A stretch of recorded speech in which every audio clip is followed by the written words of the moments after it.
Muy buenas, gente. Bienvenidos a otro capítulo de Mangakas sin Fronteras. Soy Juan Albarrán, dibujante de Matagi Gunner, serie que se publicó en la revista Morning de Kodansha y que actualmente publica Norma Editorial en España. Y también autor de A Mangakas Road to Japan, que es una serie un poquito autobiográfica ya puedo decir que se ha publicado, porque se ha acabado ya en el capítulo 11, es una serie muy cortita, que se ha publicado simultáneamente en inglés en K-Manga y en la página web de Kodansha Manga Academy, y también en japonés en Comic Days, la aplicación de cómic digital del grupo de Morning. ¿Qué hacemos hoy? Bueno, pues hoy tenemos un poco de todo, una especie de popurrí, porque recibí hace unos días un email de Erazuki que me envía, ella misma lo admite, envía muchísimas preguntas. Y ya os digo que para el podcast, si me preguntáis cuál es mi preferencia, yo preferiría que me enviarais una o dos preguntas, algo más concreto, en que yo pueda, por ejemplo, dedicarle un capítulo entero y pueda profundizar más cosas. Ella me envía, a veces que son 9 preguntas, algunas muy técnicas, algunas muy, muy concretas, que no están un poco relacionadas unas con las otras, así que me cuesta hacer un poco un hilo conductor, pero son preguntas interesantes, así que lo que voy a hacer es responderlas y de ahí montamos un capítulo, ¿no? Pero sí, sí puedo hacer esta petición de que si me enviáis preguntas, no es que no me enviéis muchas, pero que si podéis, o al menos mantenerlas un poco en un mismo tema, ¿no? Algo que quizás sea más fácil de manejar. De todas maneras, también es verdad que estas preguntas que me envía pues la verdad es que son interesantes. Algunas se han tratado ya un poco en algunos capítulos anteriores, como el tema de si hay que hablar japonés y tal, que es una cosa que me pregunta ella. Pero los demás pues son cosas que yo creo que en profundidad no hemos hablado, así que también está bien hablar de estas cosas. Bueno, primero voy a leer nos metemos en faena. Voy a leer primero el mensaje que me envió ella. Mensaje muy largo, obviamente, con también muchas palabras de agradecimiento y felicitaciones y demás, que siempre agradezco mucho cuando me enviáis un email y me decís que os gusta el podcast, que habéis leído mi trabajo o lo que sea, y la verdad es que eso me alegra el día. Y luego empieza con el tema de las preguntas, ¿vale? Dice, tengo bastantes dudas. Algunas son más técnicas y otras un poco más generales. Entiendo que todo depende mucho de la experiencia personal de cada uno, así que si no puedes responder a todo, no pasa absolutamente nada. Es cierto, este es mi inciso, que muchas de las preguntas que ella me hace son algo personal, del método de trabajo de cada uno. Entonces, bueno, ya lo iremos viendo con cada pregunta, pero sí que quiero decir que solo porque yo os dé una respuesta aquí a algo, que no es la verdad absoluta, ni la única manera de trabajar, y seguramente me hace preguntas también sobre otras editoriales, que no sea Kodansha, que es la que yo tengo experiencia, y obviamente pues yo no sé ciertas cosas, entonces os puedo decir algo, pues estos concursos de esta editorial se hace de esta manera o de otra, y quizá pues no esté diciendo algo que sea cierto o que yo me equivoque en algo porque no he tenido esa experiencia. Entonces, bueno, pues que lo sepáis. Y como siempre, si pues no lo sé, me equivoco en algo o queréis añadir información a cualquier cosa que digo, para que lo sepa yo el primero y luego también otra gente que escucha el podcast, pues ya sabéis que podéis poner los comentarios de YouTube y tal, ¿vale? Empezamos con la primera pregunta. Una de las preguntas que más me hago son sobre los storyboards /Nemu. Es una parte clave y el primer paso para crear un manga, pero encuentro muy poca información clara sobre cómo preparar uno bien. Tengo en cuenta que no hay una sola manera de hacerlo, bien entre comillas, pero es algo que siempre he tenido en duda. Primera pregunta. En cuanto a los paneles se refiere a viñetas, ¿cómo decides qué paneles usar en cada escena y cómo construyes una buena página que cuente bien la historia que quieres expresar? Personalmente, siento mucha resistencia al hacer el storyboard porque no sé qué escenas dibujar ni cómo distribuirlas. ¿Cómo se aprende realmente a, entre comillas, pensar en paneles? ¿Cómo viniste de ser entintador? ¿Tuviste dificultades al iniciar el proceso, al crear paneles y páginas cuando entraste en el mundo del manga? Esta es la pregunta de ella, que expresa, yo creo, algo muy común, algo que a mí pues también me pasó bastante al principio y me sigue pasando bastante todavía aún, que es la parte de uno sabe dibujar, uno sabe, pues no, si te pones a dibujar, copias haces prácticas de figura humana, de perspectiva, copias de fotos, incluso puedes llegar a dibujarte desde la imaginación, sin referencias y tal. Y uno sabe dibujar y dice, bueno, pues ahora voy a hacer un cómic, ¿vale? O un manga. Y ahora hay que entrar en una serie de habilidades que no hemos usado nunca, porque eso de contar historias es algo muy concreto, son unas habilidades que a menos que uno se haya practicado en la escuela quizás, o no sé, pues escribiendo, no lo sé, siendo un monologuista o algo así, ¿no? O teatro o algo así, pues son cosas que no se suelen usar, ¿no? Cuando uno explica una historia, oye, pues mira, a un familiar, ayer me pasó esto y lo otro, uno no está pensando más que en usar las palabras más comunes para explicar la historia de la manera más directa posible, ¿no? Pero cuando estamos haciendo manga y cómic y demás, pues la cosa cambia, porque hay que no solo explicarlo de una manera clara, sino que hay que hacerlo de una manera interesante, que eso es muy difícil. Y bueno, pues hay que hacerlo de una manera que cuando te encuentras una página en blanco, pues uno no sabe pues, qué tamaño, qué escenas, que no lo sé, si un personaje va de una habitación a otra, pues se puede expresar de muchas maneras. Se puede expresar en una viñeta que abre la puerta, quieres darle misterio, se puede expresar con los pies, se oyen pasos, se abre la puerta, solo se ve una sombra, si quieres hacerlo muy misterioso, por ejemplo. O sea, hay muchísimas, miles, millones de opciones que uno puede elegir como dibujante y que hace que a veces que la gente se bloquee. Yo por lo menos me ha pasado mucho al principio, hace muchos años, que me bloqueaba mucho y hacía historias y no acababa nada. Por eso, porque me bloqueaba ante la cantidad de opciones y no tenía criterio, aunque ya aviso que tampoco tengo mucho ahora, para decidir cuál es la mejor decisión, ¿no? Entonces, bueno, mi respuesta yo creo que no va a gustar porque es verdad que hay muy poca información y en parte es porque es algo un poco etéreo que creo que es difícil de poner en palabras, ¿no? Es esa sensibilidad de que cada uno tiene de cómo explicas una historia, ¿no? Es algo muy personal. Entonces, bueno, sí que hay, sobre todo en japonés, hay algunos libros que hablan de cómo explicar historias, de cómo distribuir las páginas, pero yo es que ni siquiera me los he podido leer. Sé que los he visto en las librerías, pero no me los puedo leer.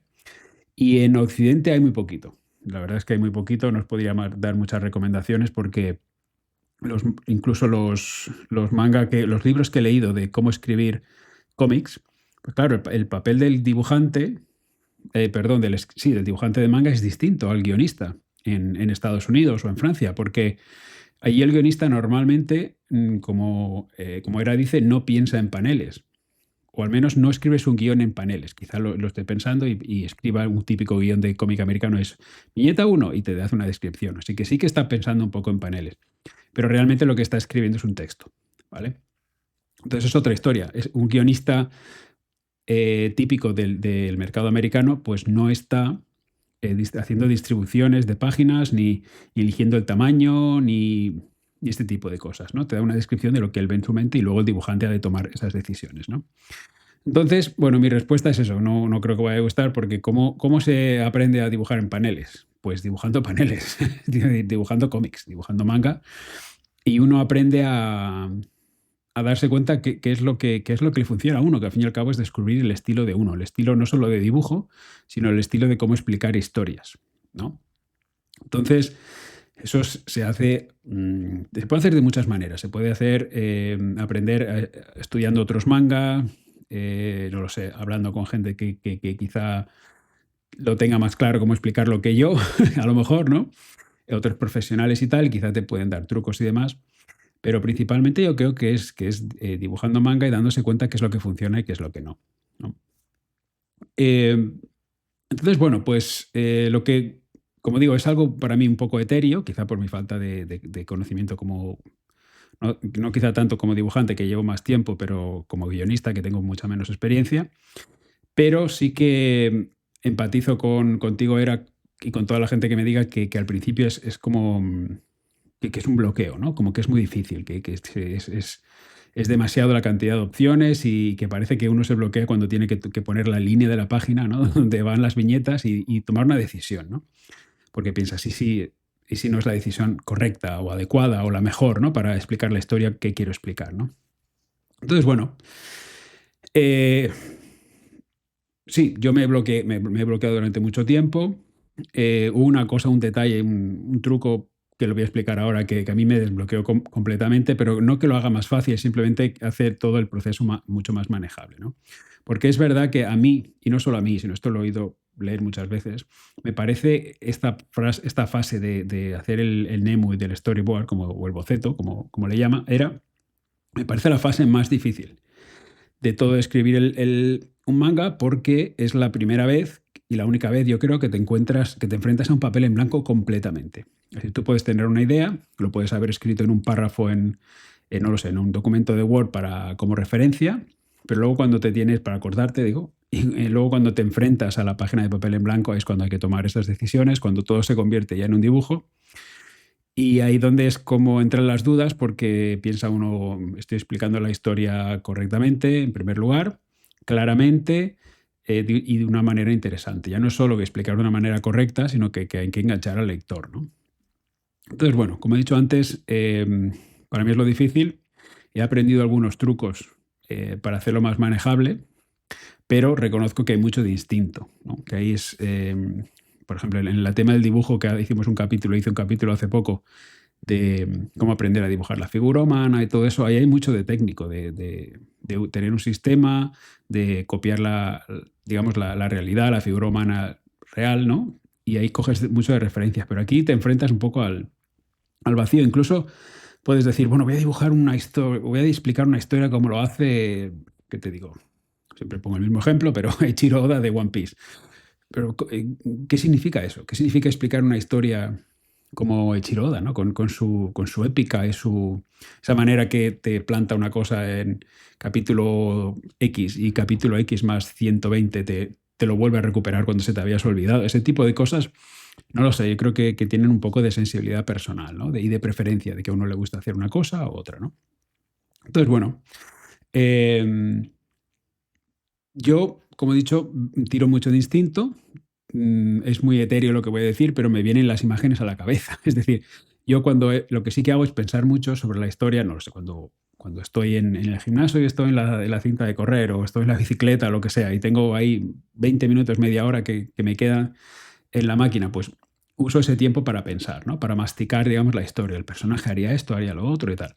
Entonces, empiezo a conocer yo mismo los personajes y qué tipo de reacciones tendrían, ¿no? Pues si este personaje es muy tozudo. Entonces, como es muy tozudo, cada vez que hay una situación en la historia, él tiene que responder con esa característica, ¿no? De que este personaje es tozudo. Entonces, bueno, pues se me hace mucho más fácil eh, averiguar o decidir cuál es el siguiente paso que ha de dar la historia, pues, con este personaje en cuestión, porque sé que es, no lo sé, que es tozudo, o que es muy bromista, que es muy lo que sea, ¿no? Entonces, lo importante es conocer a los personajes, y que es eso que se dice por ahí, que he oído mucho a guionistas y a escritores, es que los personajes actúan solos, que eso es muy mágico, ¿no? Es como que de repente cobran vida.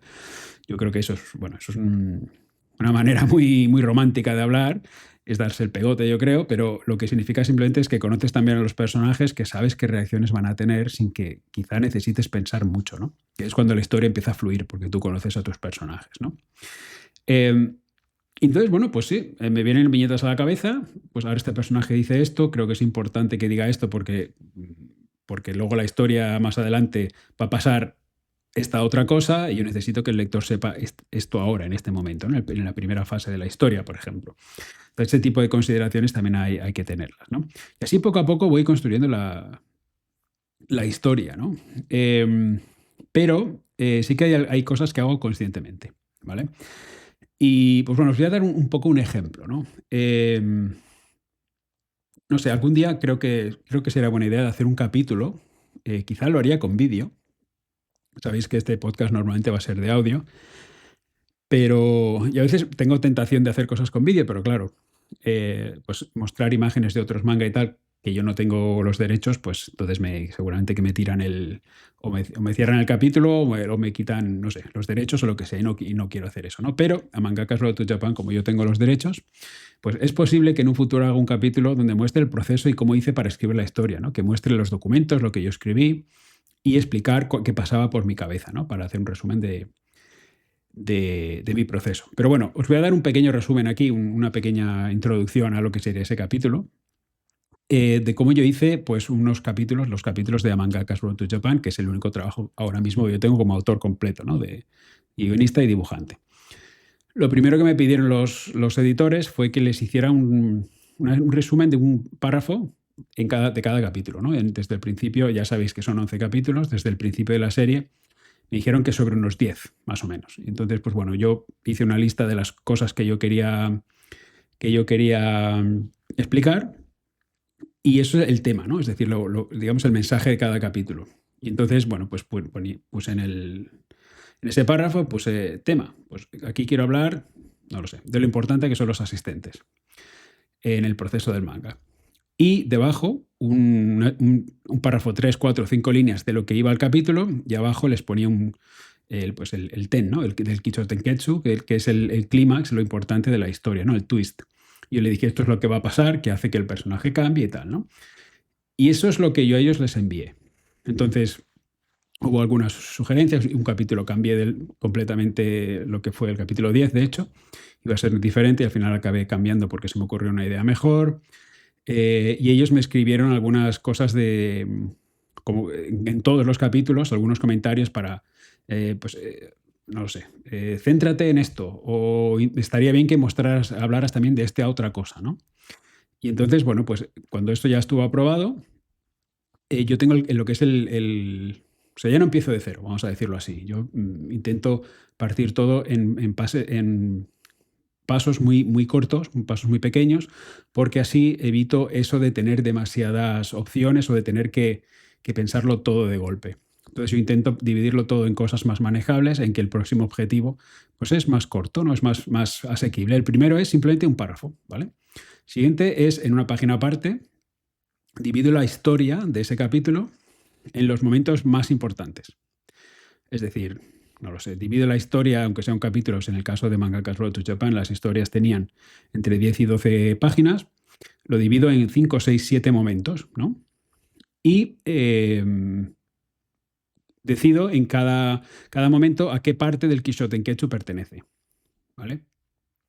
Como he dicho antes, normalmente empiezo por el tema, es decir, lo que quiero decir con ese capítulo, y segundo, decido el ten. El ten es el clímax, ¿vale? Es decir, el clímax ha de ser el momento en que el protagonista, en este caso era yo, se daba cuenta de lo que quería decir el tema. O sea, en este capítulo, qué importante eran los asistentes, ¿no? El ejemplo que he dado, que es un capítulo 8, si no me equivoco.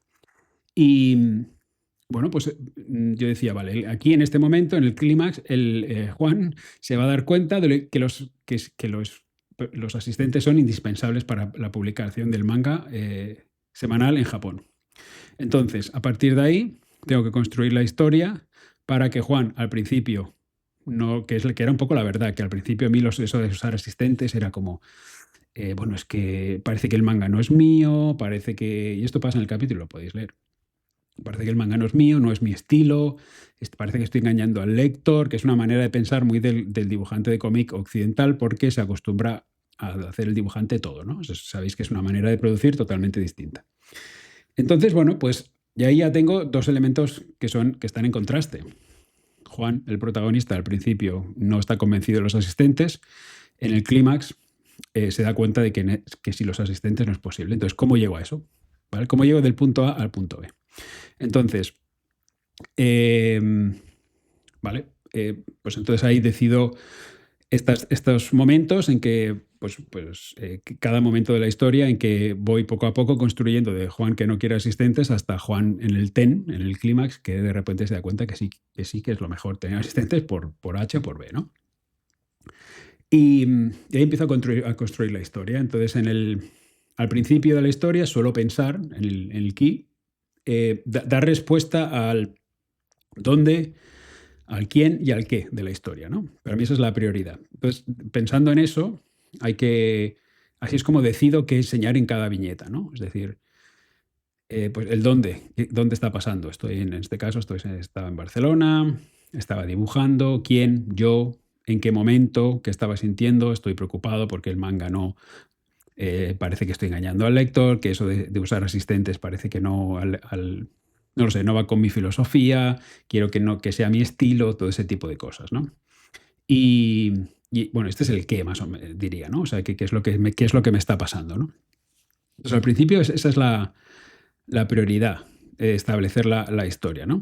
Y luego, conforme me voy acercando al clímax, pues intento empezar a enfatizar más las emociones de los personajes. O sea, al principio todo está las aguas están calmadas, por así decirlo, y poco a poco las aguas se van poniendo más álgidas, eh, hasta que llega el momento del clímax, ¿no? Que el clímax no es necesariamente un momento de acción espectacular o un twist, aunque puede serlo, pero para mí es más efectivo si es el momento de mayor emoción del capítulo, ¿vale?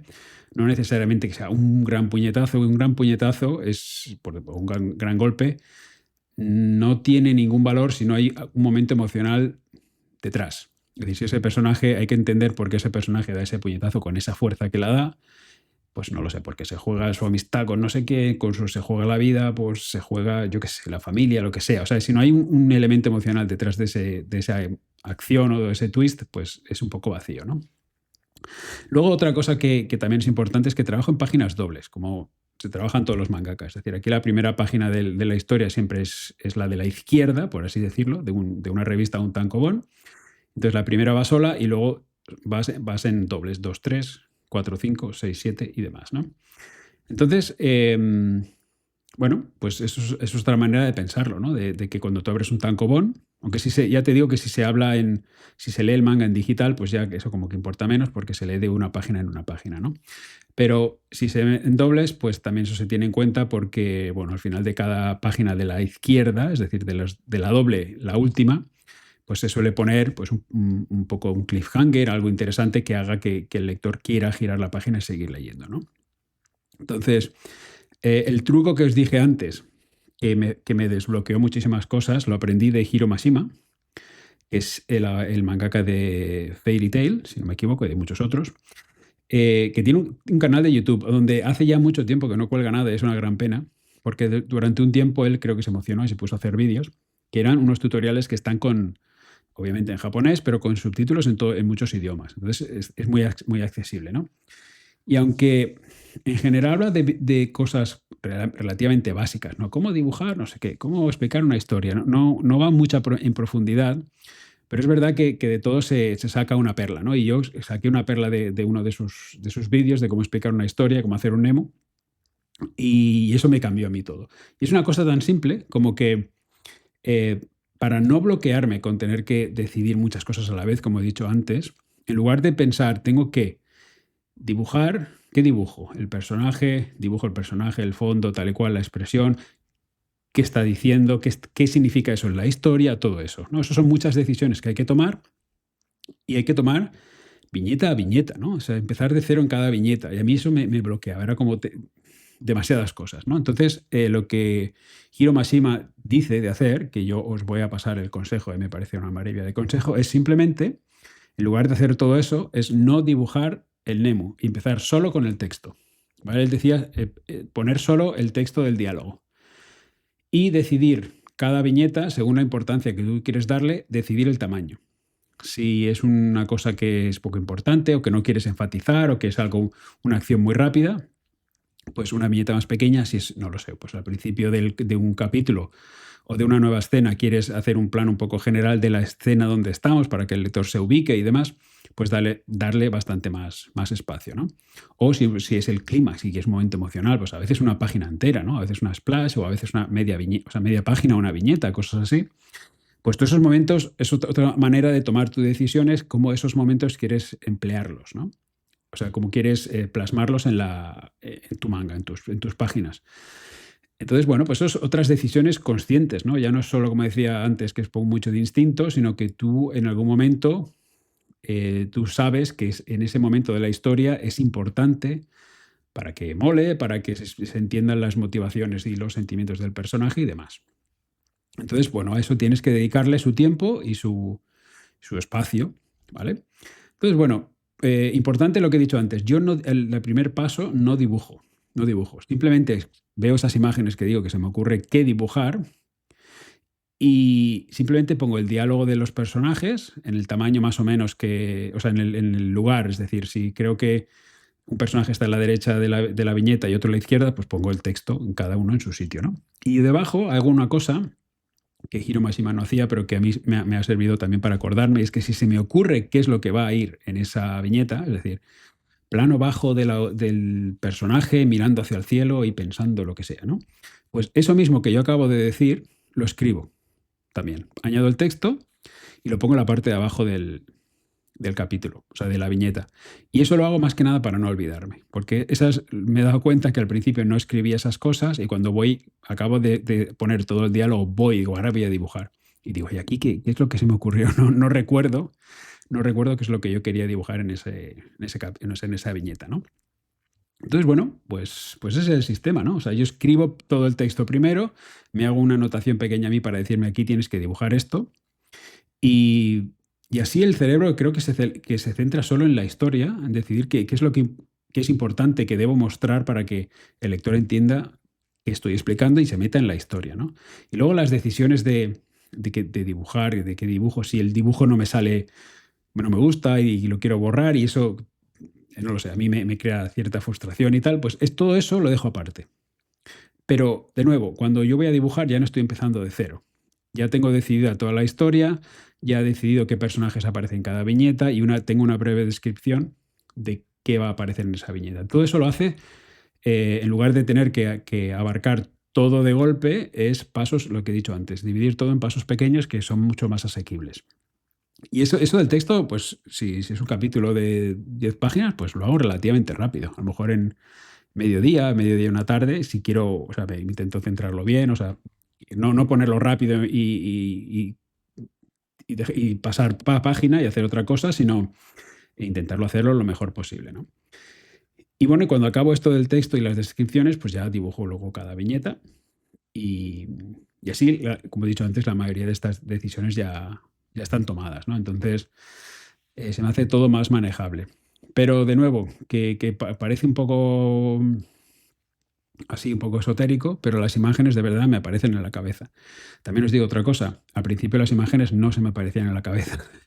Lo que quiero decir con esto no es que me esté volviendo loco, aunque seguramente, sino que como todo cuando una cosa se practica, que es lo que decía al principio de la pregunta, cómo se mejora es dibujando cómic. Y cuando el cerebro se acostumbra a hacer esto y pasas esa fase de bloqueo, yo ya no pienso en el dibujar el Nemo como una fase en que me bloqueo, sino una fase que es complicada porque tienes que pararte y pensar y no salen las cosas naturales y aquello en 5 minutos, porque, bueno, lucha uno con eso de este interesante y tal, pero yo ya no lo afronto con el miedo de antes y si me bloqueo y si, no, eso ya no me pasa. Entonces, bueno, pues bueno, eso es una ayuda muy grande, ¿no? Es una ayuda muy grande que facilita mucho, bueno, pues evitar qué es lo que le pasa a Era en la primera pregunta que me hacía, ¿no?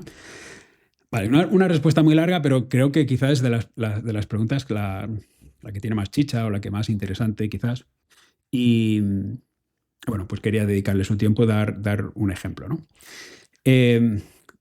También relacionado con la historia con el Kishotenketsu es la segunda pregunta. Dice, también relacionado con esto, a nivel de estructura, el Kishotenketsu. ¿Es algo que se aplica a todos los capítulos o solo a one-shots o a primeros capítulos? ¿Cada capítulo debería tener esta estructura o puede variar según lo que se quiere contar? Antes de decir lo que voy a decir, digo también que no hay unas leyes, es decir, si la historia, o sea, no lo sé, por ejemplo, Kochikame, pues la estructura de la historia es Kishotenketsu lógico, bueno, ligero, al principio sí, pero luego a veces hay muchos capítulos que no tienen un clímax, sino que son más una sucesión de gags.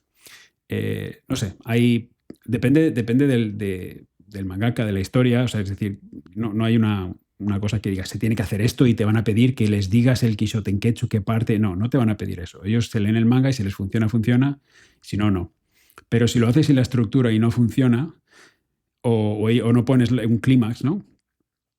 Y un ten, y ellos ven que no está ahí, pues ellos lo van a echar de menos. De ellos me refiero a los editores y me atrevo a decir que los lectores. Que sin saberlo, pero han leído tanto, sin saber qué es el Kishotenketsu, a lo mejor han leído tanto manga que se dan cuenta que ahí falta algo, ¿vale? Entonces, bueno, ¿es necesario? Bueno, yo te diría que no es una ley, que si la incumples es un crimen, pero yo diría que el Quiso Tenketsu se aplica siempre en el 99,9 de los casos, de los capítulos, aunque a veces con modificaciones. A veces se hace Quiso Tenten, ¿vale? Se hace el Quiso, o sea, presentación, desarrollo, el ten es el clímax, y entonces te hacen otro clímax que a veces es el cliffhanger, que te dejan para, sobre todo en series semanales, ¿no? Que tienen que enganchar mucho al lector, pues te ponen aquello, dos twists, ¿no? Dos aquellos sorpresas, y no te ponen la conclusión, sino que te dicen, te dicen, vale, pues si quieres saber la conclusión tienes que leer el próximo capítulo, ¿vale? Eso puede pasar. De hecho, pasa mucho. Pero sí, se aplica en el 99,9% de los capítulos, con variaciones, pero al menos hay que saber cómo funciona la estructura básica para poder hacer esas modificaciones.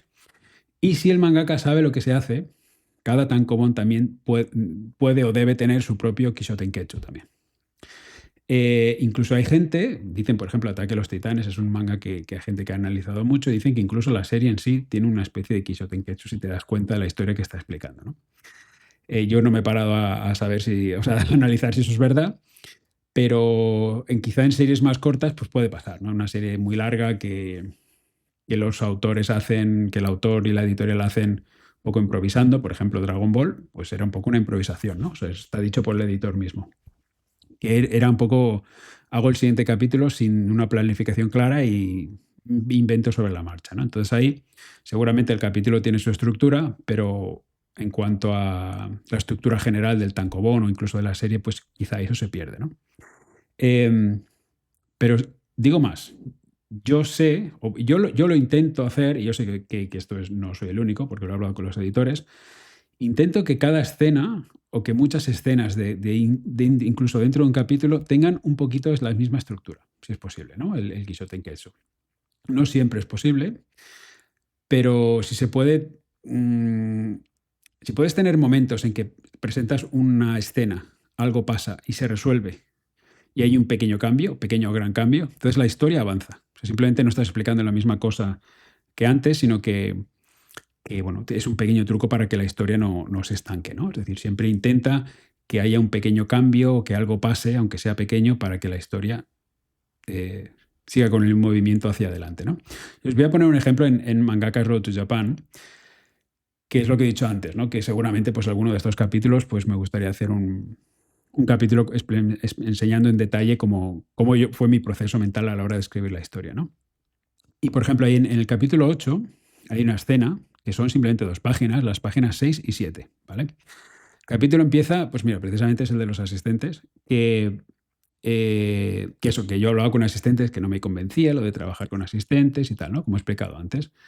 Entonces acabo la conversación con él y ahí es cuando he presentado el problema o la situación en la que estoy, ¿no? En el key, digamos, el quién, el qué y el cuándo, ¿no? Pues soy yo, estoy haciendo la serie y el qué, el problema o las situaciones que no me convence usar asistentes, ¿no?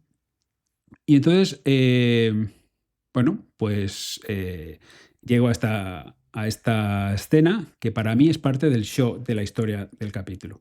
Pero esa historia, o sea, esta escena que son 2 páginas, también tiene su Quiso Tenketsu, ¿vale? Y aquí os lo voy a demostrar. Podéis ir al capítulo 8 de Mangaka's Road to Japan en K-Manga y mirar estas 2 páginas, 6 y 7, y entonces verlas mientras me escucháis y veréis qué es lo que intento explicar, ¿no? La página empieza con que yo estoy en un bar y empiezo a comer. Empiezo a comer porque he dicho, bueno, me necesito un descanso, ¿no? De tanto trabajar y de tanto comer en la cabeza. Y empiezo a comer y me doy cuenta de que de la comida no tiene sabor, ¿vale? Y de repente, pum, me sorprendo y me doy cuenta de algo, ¿no? Entonces, para mí ese es el key. Empieza el show y es que me voy a la farmacia y, bueno, pues me hago un test de COVID, ¿vale? Y el TEN es que doy positivo.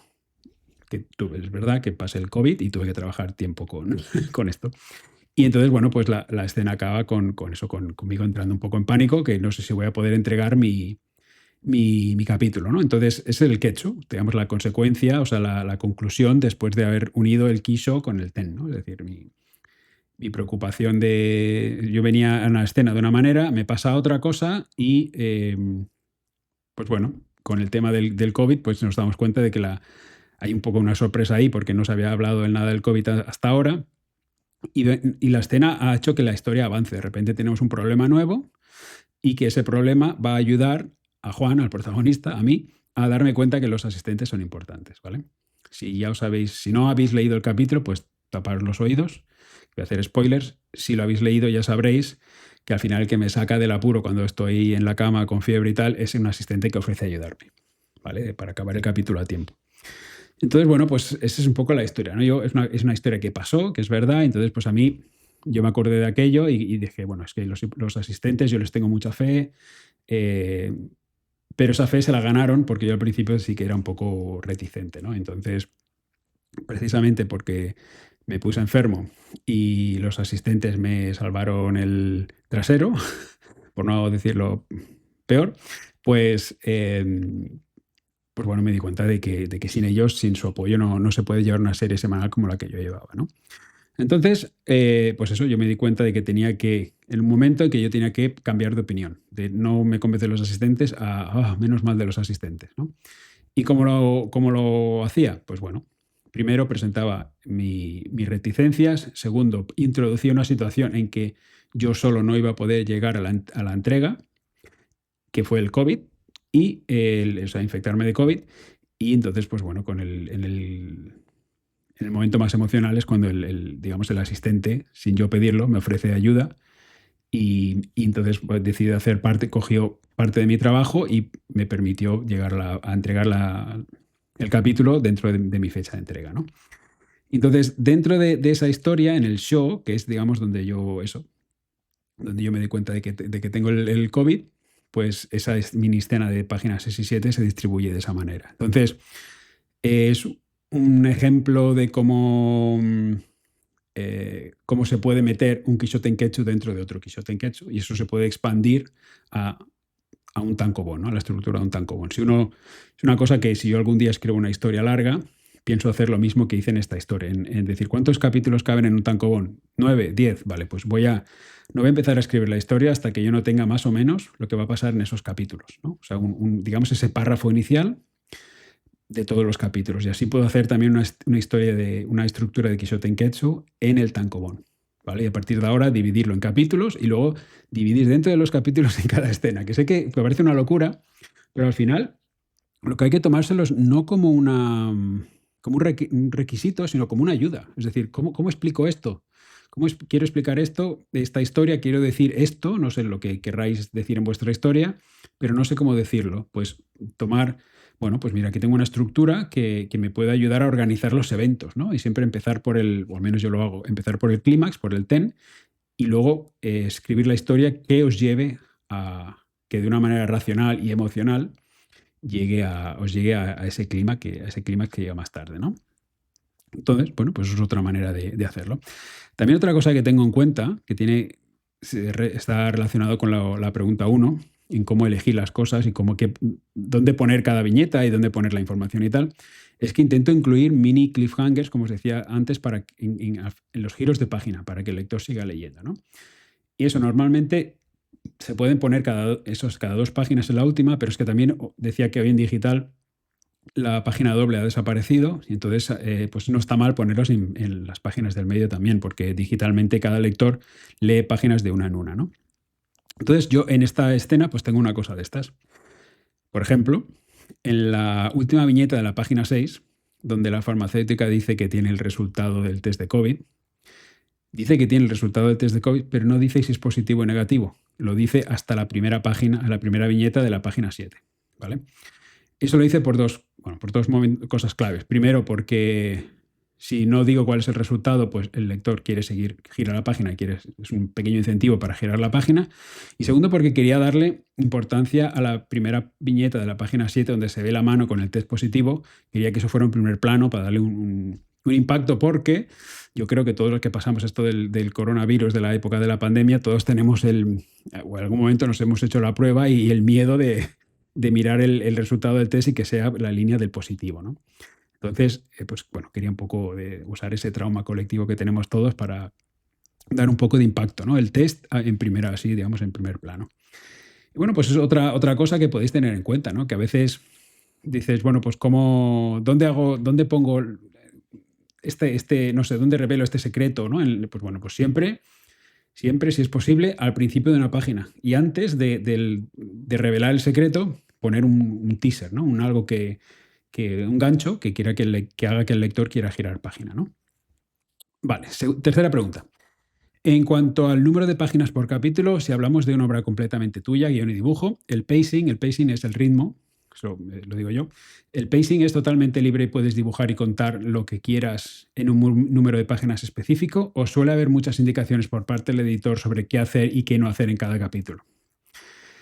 En mi experiencia, los editores leen ese primer resumen de la historia de un párrafo y dan su feedback sobre eso, ¿vale? Eso es lo que a mí me pasó con A Mangaka's Road to Japan. Pero también sé que con Matagi Gunnar, que bueno, el guionista era Shoji Fujimoto, aparte de ser una serie semanal que va, vamos, a un ritmo infernal y frenético, no hay tiempo para hacer este tipo de cosas. Y también hay una confianza en que Shoji Fujimoto pues, es un guionista muy creativo, que tiene muchas ideas muy extrañas, muy interesantes muchas veces. También él había dibujado una serie anterior en Morning, entonces, bueno, ya conocen a eso. Entonces, a él le daban rienda suelta, ¿vale? Le decían, tú explícanos la historia, envíanos el memo de las 20 páginas, que era lo que se publicaba en Morning, más o menos, y ellos luego pues hacían correcciones o comentarios conforme lo que enviaban, ¿no? En el caso de Mangaka's Road to Japan, ellos querían un poco saber de antemano, seguramente primero porque yo no tenía tanta experiencia como Fujimoto, y segundo porque como iba a haber bastante de educacional en la serie, es decir, no solo era explicar la historia, sino enseñar cosas a los potenciales mangaka que iban a leer esta historia y que seguramente quisieran trabajar en Japón en un futuro, pues querían también enseñarles cosas, ¿no? Que esperar, que darles consejos y tal. Entonces ellos querían poder ver y añadir algún consejo si a mí se me había escapado o si es una cosa que yo no había pensado, ¿no? Entonces, también como en una serie muy corta y que no tuvo unas fechas de entrega muy largas, pues teníamos el tiempo para hacer esas cosas, ¿no? Pero bueno, con o sin párrafo de resumen. Luego el trabajo del mangaka, o sea, es del mangaka de contar la historia, pues eso, en las 20 páginas o las que sean. En Morning pues eran todos capítulos de 20 páginas, al principio alguno más largo, otras editoriales no lo tengo claro. Pero sí, el trabajo del mangaka de contar la historia en esas páginas y que la editorial, bueno, pues lo lea, el editor lo lea y es tu trabajo hacerlo interesante y que todo encaje y todo lo demás. O sea, eso es trabajo del mangaka, las indicaciones o las limitaciones que uno se ponga, pero es verdad que luego cuando eso tú lo envías al editor, pues el editor te da su feedback y te da consejos o sugerencias para mejorar la historia, el pacing, el ritmo que decía la actuación de los personajes, el lenguaje corporal, la situación de las escenas, de todo. Es decir, todo lo que ellos pueden mejorar, pues ellos te lo dan. Incluso te pueden decir que el capítulo no sirve para nada y que hay que empezar de cero. Eso me pasó a mí una vez, Mangaka's Road to Japan. Os he dicho en el capítulo 10 que puse una idea y luego la idea del capítulo final es totalmente nueva. Y bueno, pues te pueden decir que no, ¿no? O que no se entiende, o que no es bueno, o que yo no sé, uno no está al 100% siempre y tiene las mejores ideas. A veces tiene una idea que no funciona, pues hay que empezar de cero, ¿no? Y luego también es decisión del mangaka en si aceptar ese feedback y esas sugerencias o no. Si se aceptan, pues vale.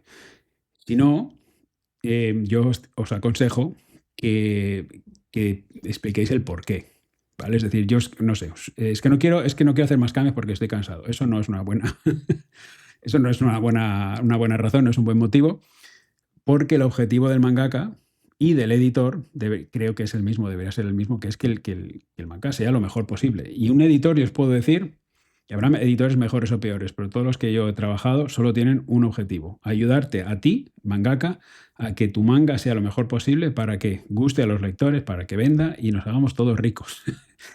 El mangaka, el primero, ¿vale? Entonces, teniendo en cuenta eso, es decir, lo sé, no digo que no haya casos de que, yo qué sé, habrá pasado alguna vez que el editor no soporta al mangaka y dice, voy a putearle un poco y voy a pedirle cambios. No se puede pasar, ¿no? O habrá pasado, yo qué sé.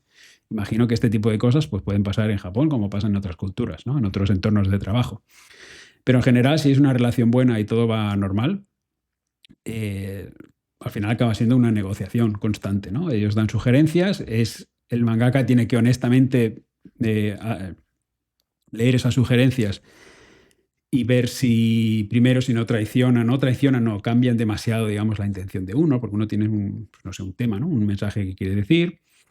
Pues alguna vez pueda pasar de que el editor dé una sugerencia y cambie lo que tú quieres decir, ¿no? Pues tú puedes decidir, oye, pues esto no lo quiero hacer.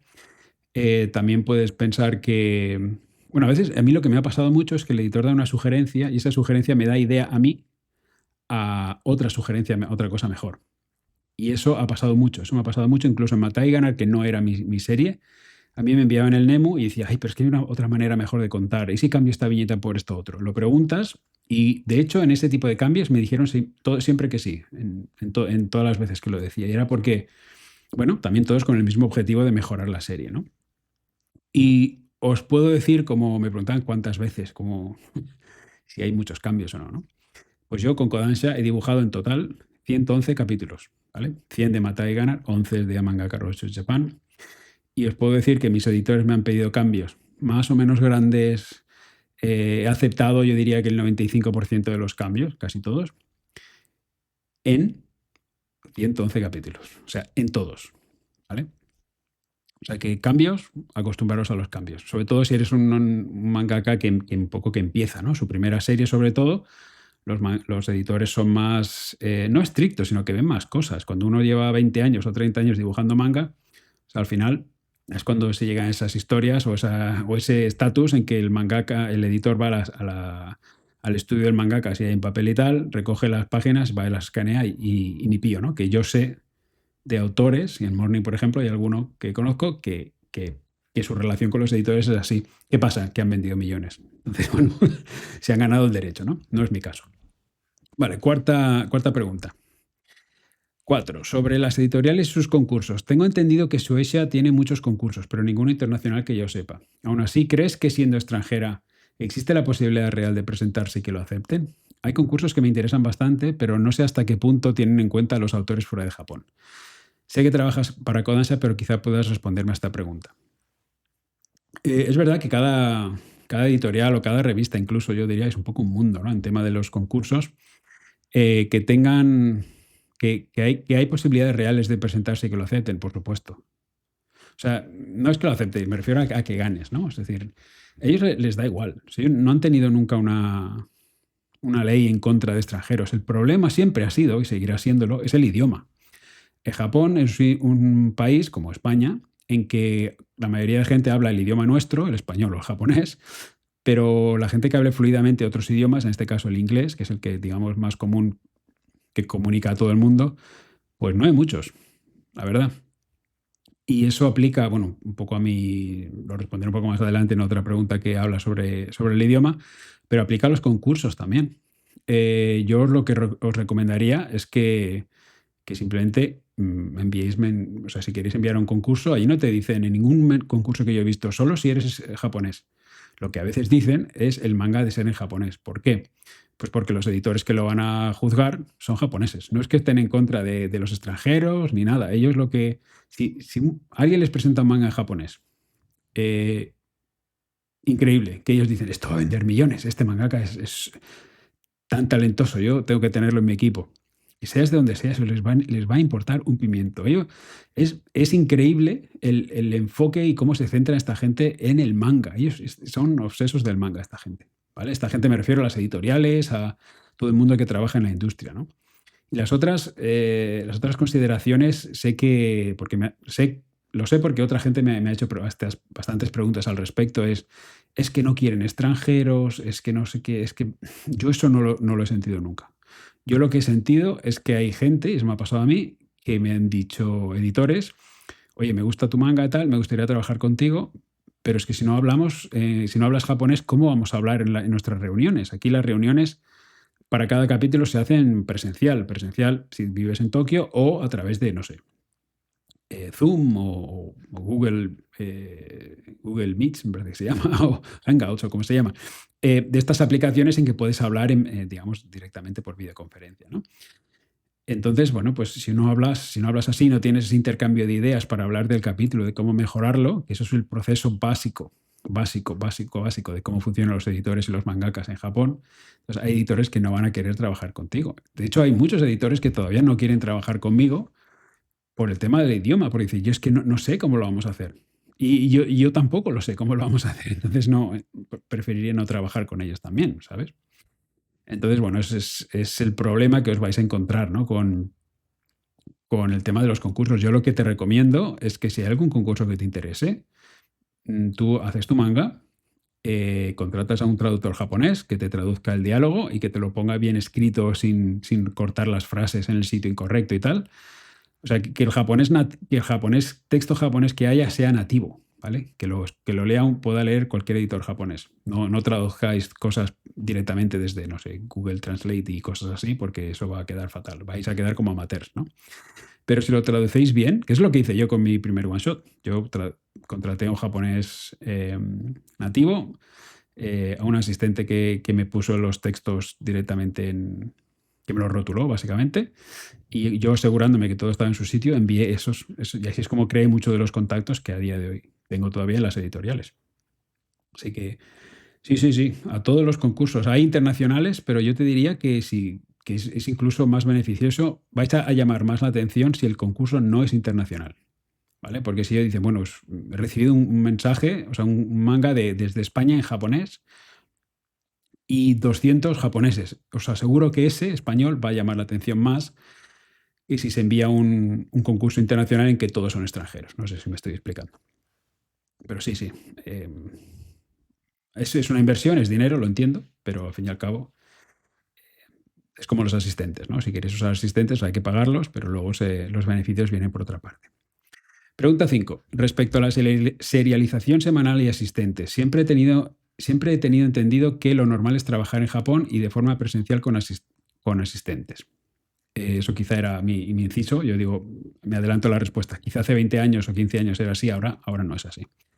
Sin embargo, leí recientemente que el mangaka de la obra Kagurabachi, todos sus asistentes están en teletrabajo y no de manera presencial, lo cual me sorprendió mucho tratándose de una serialización semanal tan importante. ¿Es realmente viable trabajar así hoy en día? O si se necesita que sea que se trabajar de forma presencial en una serie semanal. Yo diría, como he dicho antes, que hoy en día cada vez es más común trabajar con asistentes de manera remota, en teletrabajo. Más que nada porque ahora hay muchos mangaka que trabajan ya en digital, ¿no? Con el iPad o una tableta gráfica o lo que sea, ¿no? Y realmente no es necesario que el mangaka o los asistentes estén en un mismo espacio, en una misma habitación para trabajar en la misma página de papel, que era lo que pasaba antes. Si uno trabaja en papel, o aún hoy en día si uno trabaja en papel, pues el asistente tiene que estar sentado al lado tuyo para que tú le des la página y te haga los fondos de tu manga. Pero si no, pues en unos archivos de Clip Studio se intercambian por Dropbox o lo que sea, ¿no? Entonces, es muy fácil trabajar hoy de una manera remota, ¿no?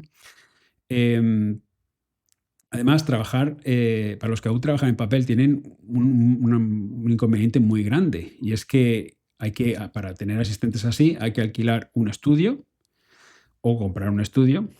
Y luego estos asistentes, pues normalmente se les paga el transporte, la comida, muchos tienen camas por si tienen que dormir allí y pasar noches trabajando en fechas de entrega. Es decir, tener un asistente un estudio de asistentes presenciales es muy, muy caro. Y a menos que tu manga pues, sea un hit y venda un montón, pues es muy complicado llevar eso mensualmente, ¿no? O sea, ya de por sí, piensa que hemos hablado que los precios de página no son ninguna maravilla aquí, que se gana sobre todo por temas de royalties. Si tu serie no vende demasiado, pues imagínate tener que alquilar un estudio, tener que dar de comer a gente, pagar por los transportes. O sea, unos gastos increíbles, increíbles, ¿no?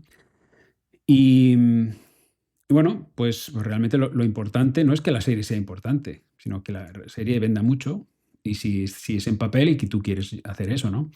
Porque no sé, en mi opinión, trabajar en un mismo sitio pues no es necesariamente mejor o peor, ¿no? Lo realmente importante es encontrar asistentes, primero que sean profesionales, que sean formales, que cumplan las entregas y que entiendan tu sensibilidad, ¿no? A la hora que eso a mí me pasó con sobre todo dos de los tres, bueno, con los tres asistentes japoneses que yo tuve, que eran así de teletrabajo, en que, bueno, el español también que tuve, ¿no? David, eh, en que, bueno, lo importante era que entendieran lo que yo les quería decir, ¿no? Entonces, bueno, pues si trabajas de teletrabajo, pues se hace pues eso, lo mismo que los editores, un Zoom, una videoconferencia, o llamas por teléfono, o escribes, que era lo que yo hacía, escribías las instrucciones por escrito, ¿no? Y si escribes las instrucciones por escrito y lo haces bien y das referencias y explicas claramente qué es lo que quieres, pues al final, y el asistente es receptivo y te hace caso, que es lo importante, y tiene sus habilidades artísticas, que es capaz de plasmar en la página lo que tú le pides, pues entonces ningún problema. ¿Qué diferencia hay en que esté sentado a tu lado o que esté en su casa? De hecho, que un asistente esté en su casa tiene sus comodidades a la hora, o sea, sus facilidades, sus ventajas a la hora de también tener, ¿cómo le digo?, al asistente más contento, ¿no? Si él trabaja desde su casa, yo creo que va a estar más relajado. Si él se puede hacer su horario, va a estar más relajado. Quizá la fidelidad de ese asistente a un mangaka es mayor, pues porque no tiene que trasladarse, no tienes que perder tiempo, levantarse una hora antes porque, no lo sé, tiene que pasarse 40 minutos en un tren en Tokio para llegar al estudio, o a lo mejor no hay problemas de personalidades, ¿no? Eso es otra cosa, que un asistente se puede llevar mal con otro, o el mangaka se puede llevar mal con un asistente, ¿no? Entonces, pues eso un poco desaparece porque no estás conviviendo en el mismo sitio, ¿no? Pues eso, lo importante es que el mangaka es una especie de editor artístico, sí, director de arte, en que ha de asegurarse que los asistentes todos remen un poco en la misma dirección, ¿no? Es que si están en un estudio o no, eso es un poco irrelevante. A la hora de la verdad, cuando trabaja un asistente, el mangaka no está por encima del hombro mirando qué es lo que está haciendo, ¿no? Sino que lo importante es que el asistente tenga claro qué es lo que tiene que dibujar y cómo. Y si eso pasa, pues al final el resultado es igual de bueno, ¿no? Pregunta 6. Si empiezas una serialización mensual o semanal, da igual la editorial que sea, tienes que saber japonés, teniendo en cuenta que es tu propia obra o no, o de otro. Bueno, esto ya respondí un poco en la capítulo 2, ¿no? Así que os recomiendo que lo escucháis, pero os doy una respuesta muy breve. Depende del editor que tengáis. Si en mi caso yo tenía, el capítulo 3, en que hice una entrevista a mi editora de Kodansha y de Morning, y ella pues habla español muy bien. Entonces, pues ahí hay que saber español, hay japonés. Pues si tienes la suerte de trabajar en una editora como yo, pues no. Pero ya os digo que ella es un poco una excepción. Hay alguno más que habla inglés y algunos se puede encontrar. Y luego, bueno, si las editoriales empiezan a abrir puertas a trabajar con extranjeros, pues yo imagino que lo harán teniendo en cuenta que necesitan gente trabajando en estas editoriales para recibir a estos autores que están reclutando, ¿no?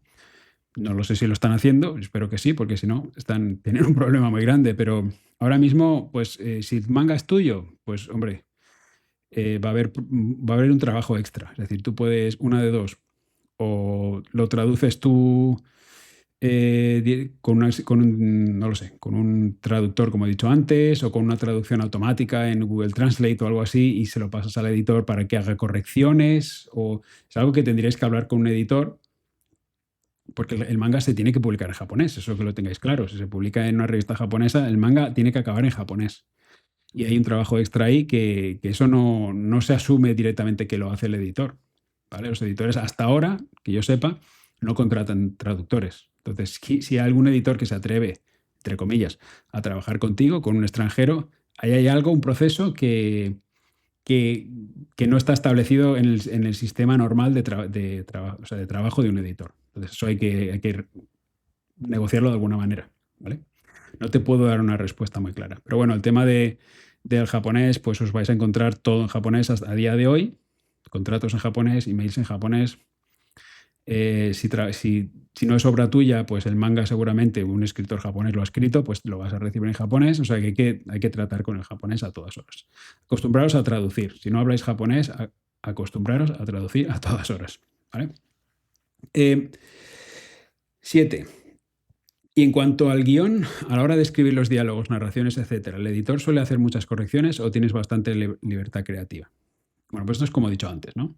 Es decir, hay libertad creativa, pero dentro de unos límites. Te pongo un ejemplo. Si te contrata la Shonen Jump y les presentas un manga de estilo shoujo clásico, pues ahí te dirán bueno, que hay unos límites, que Shonen Jump es una revista shonen y que el manga que les has presentado pues no encaja con su línea editorial, ¿no? Entonces eso yo no lo llamaría falta de libertad creativa, sino que estás en el sitio incorrecto.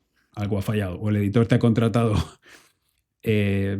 no sé por qué, de una manera equivocada, o tú has presentado un one shot shonen, estilo Shonen Jump, y cuando empiezas a hacer tu manga normal, la serie que te han aprobado, pues dibujas otra cosa. Entonces, lo cual eso no tiene sentido, ¿no? Entonces, libertad creativa, bueno, es lo que he dicho antes. Uno presenta su manga, ellos te dan libertad para que tú expliques tu historia y tu manga, pero ellos te van a siempre intentar hacer las mejores, o sea, las más correcciones posible para que para pulir el manga, para que sea obviamente más comercial, en el sentido comercial, que nadie me lo entienda mal. Comercial no es un término peyorativo en este caso, sino comercial para que conecte con el mayor número de lectores posible, es decir, para que sea el mejor manga posible, para que comunique, para que enganche, para que emocione, y eso significará que venderá, ¿vale? No me estoy refiriendo a hacer cosas fáciles, o menos en mi experiencia nunca ha sido así.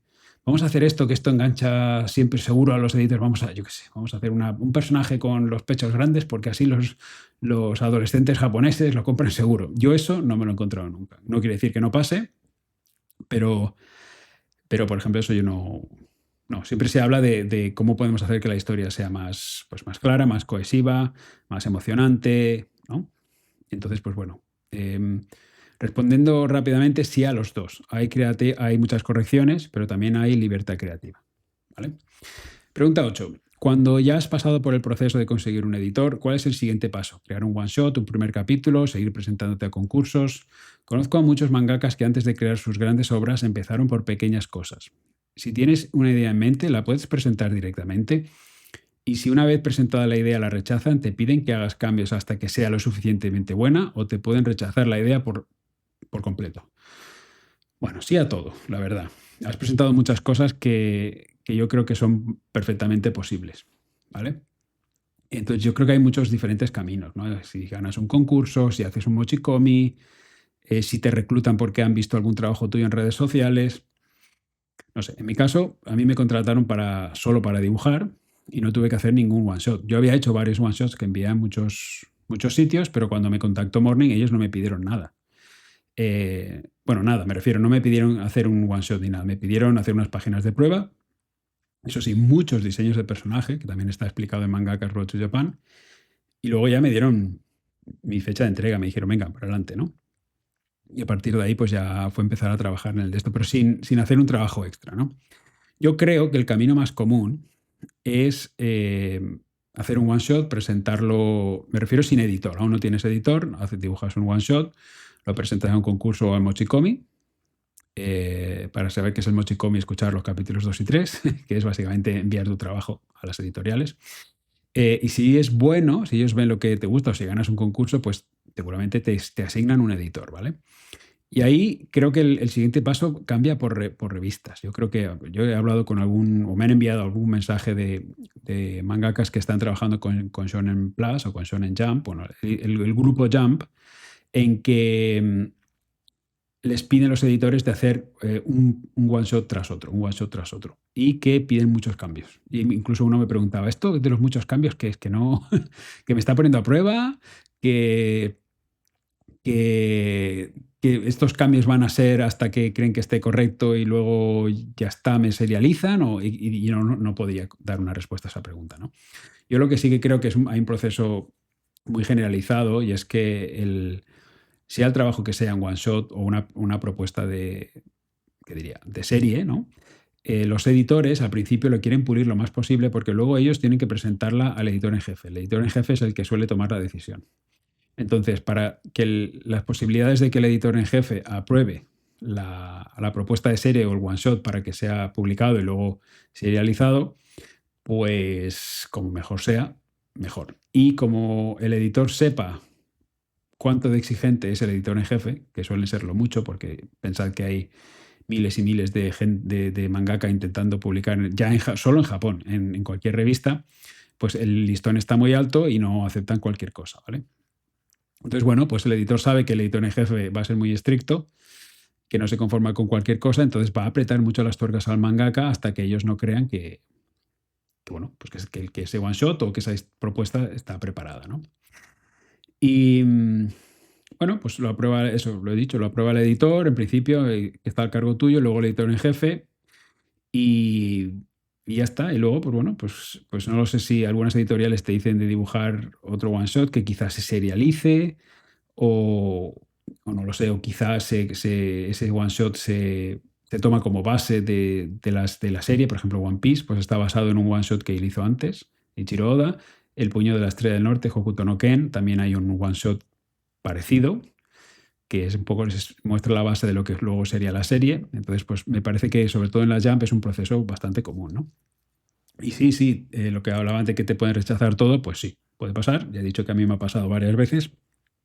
Y bueno, pues también puede pasar que te digan, oye, pues mira, esto me gusta, pero hay que cambiarlo, no está al nivel todavía, no me acaba de enganchar, hasta que, pues eso, que ellos creen que está preparado para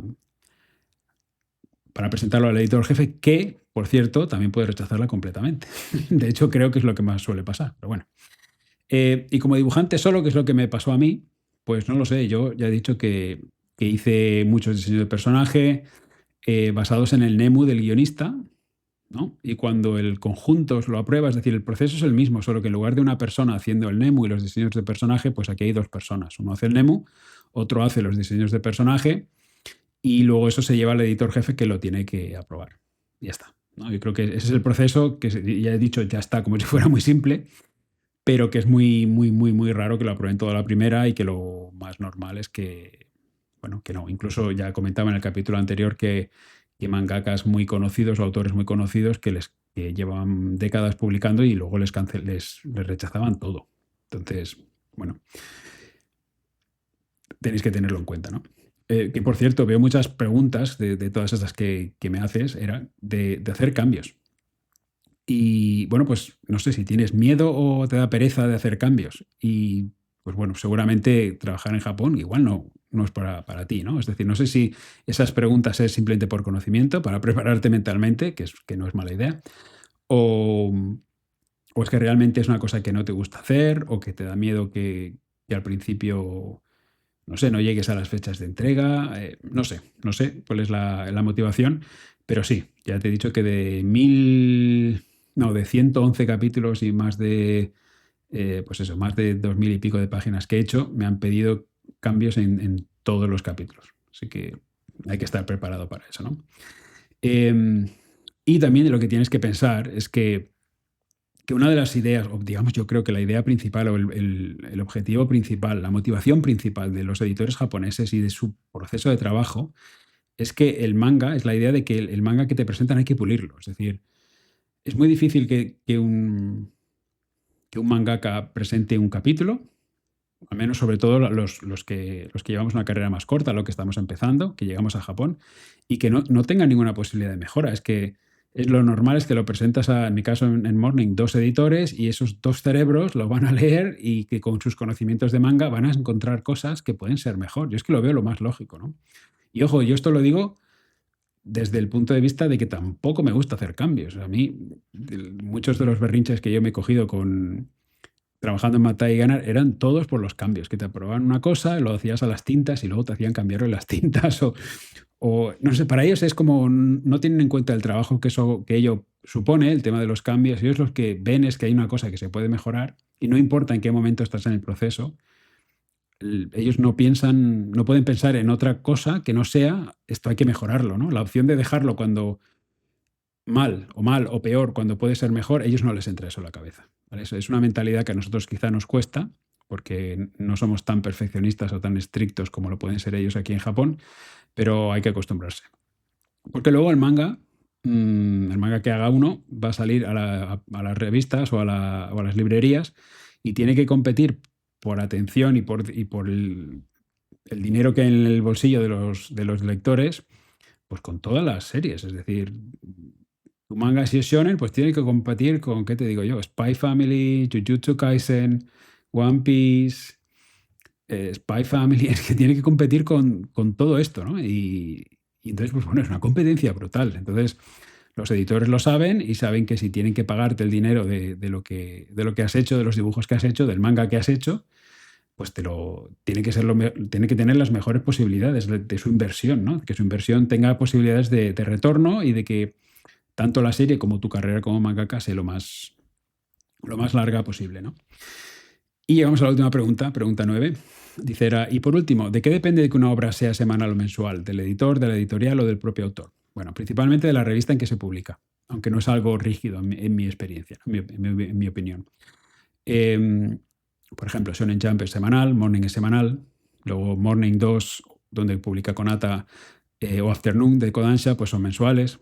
También hay revistas bimensuales que salen cada 15 días, como La Superior de Shogakukan.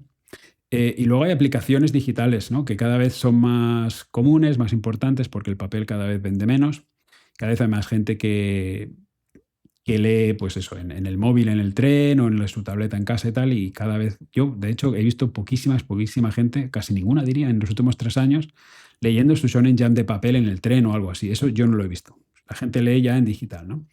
Y bueno, pues, por ejemplo, Comic Days, que es la aplicación de Morning, del grupo de Morning, pues no solo publica todo lo que sale en Morning, sino que publica series originales también, ¿no? Y en esas series, pues son siempre bimensuales, ¿vale? O sea, no se publican dentro de una revista, sino que los capítulos nuevos se publican cada 2 semanas, ¿no?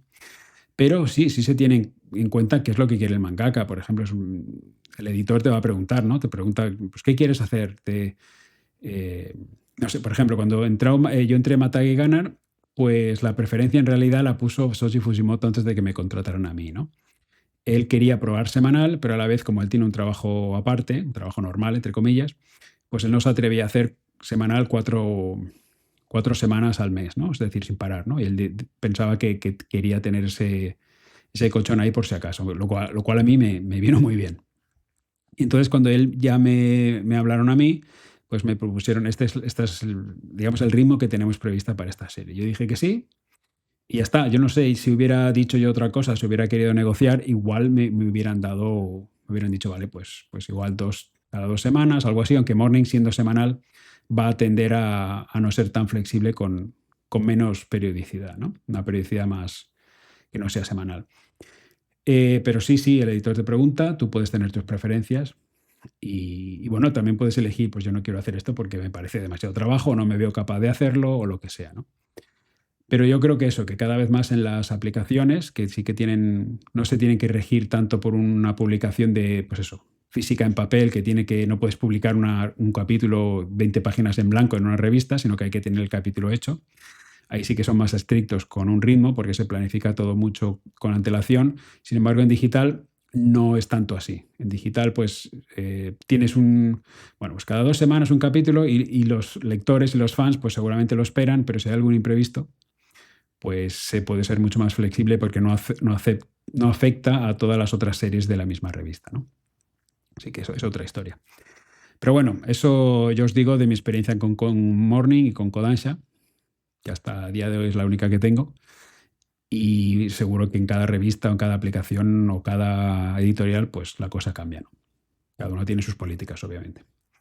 Bueno, pues esta es la última pregunta de Eratsuki, que me ha enviado esas 9 preguntas. Al final yo creía que iba a ser un capítulo más corto, pero me he enrollado como siempre y llego casi a la 1:15. Así que lo voy a dejar por ahora. Eso, enviar vuestros comentarios y preguntas a mangakasinfronteras@gmail.com. También podéis dejar vuestros comentarios en los vídeos de YouTube.